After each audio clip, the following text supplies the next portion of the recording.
Hello. This is officially the caredowdd teaches you how to make her spectacular homemade barbecue chicken mac and cheese tutorial. And yes, I will edit it for funsies. Angle chains. That was not cute. Obviously, you have to boil water. Let's not act like 2-year-olds here. Water in the pot. That's a wet ass pussy. Pot on the stove. That's a wet ass pussy. Stove set to super boil. That's a wet ass pussy.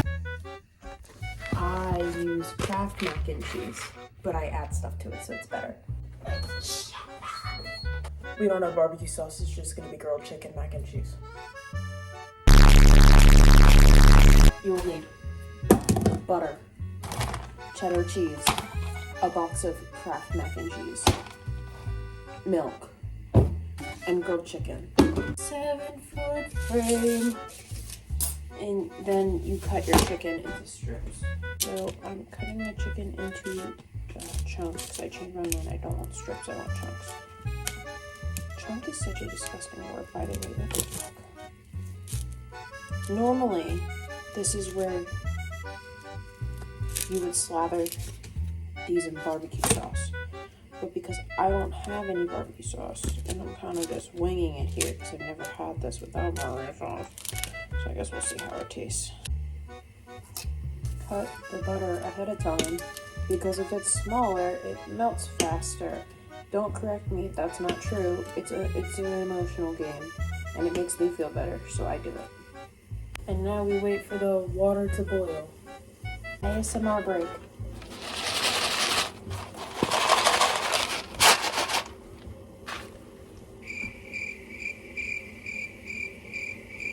Good pour shot.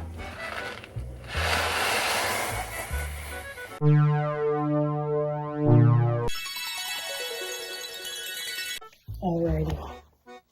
7 or 8, I don't remember how many minutes is at the timer for. It has passed. So now, this is the fun part. You leave the pasta in the strainer.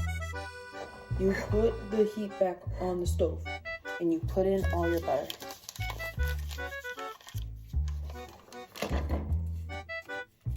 Excuse me. I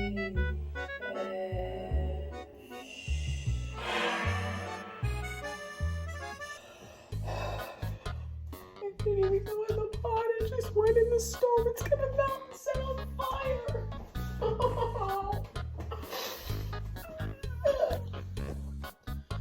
Why is my life like this? Why can't I just make mac and cheese and peas?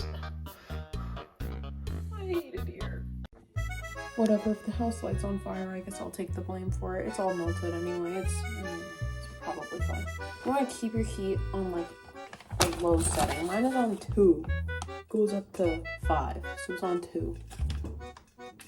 And you're gonna want to put in your cheese powder, and then you want to put in like not really a handful, a reasonable amount of cheddar. And then you put in however much milk you feel socially obligated to put in. Mine is not much because I don't like a lot of milk in my mac and cheese sauce. If they say to put too much in the instructions, so I say screw the instructions, you put however much your heart desires. And you mix this. The whole point is you make the cheese sauce first. Just make sure you keep mixing it, and you want like the cheddar cheese, you want it to melt. That's the goal here. Sometimes I add in a little more milk at this part because you see it like thickening as the cheese melts, because that's how science works. Yep, that looks like the vomit in Pitch Perfect. I saw the But it's okay. Flip it around. Get all the water out, you know, for funsies. This is when you put your pasta back in the pot, and I will inevitably miss the pot because I always do somehow.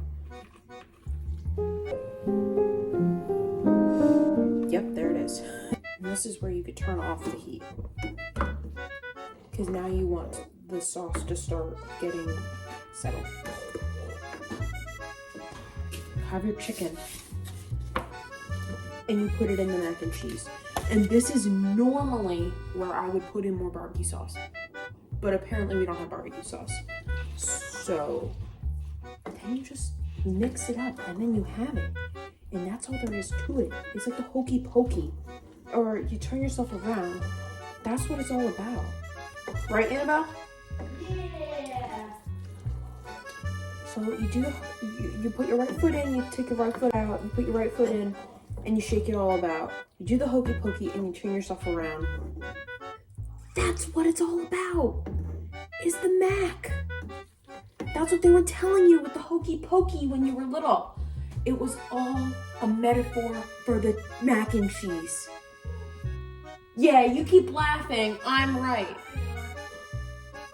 Because when you do the hokey pokey and they tell you to put your right foot in and your right foot out, it's all a metaphor for putting the chicken into the mac and cheese and taking it out to put it in your mouth and eat it. It's incredible how you don't realize these things when you're little, and then you go to make yourself a quality mac and cheese dish. And you're like, you taught us the hokey pokey when we were little. I didn't know. Anyways, you put it in the bowl and you eat it. And that's what it's all about. That's what they were telling you. I hope you enjoyed this tutorial on how to make the most delectable of swagalicious meals. Thanks.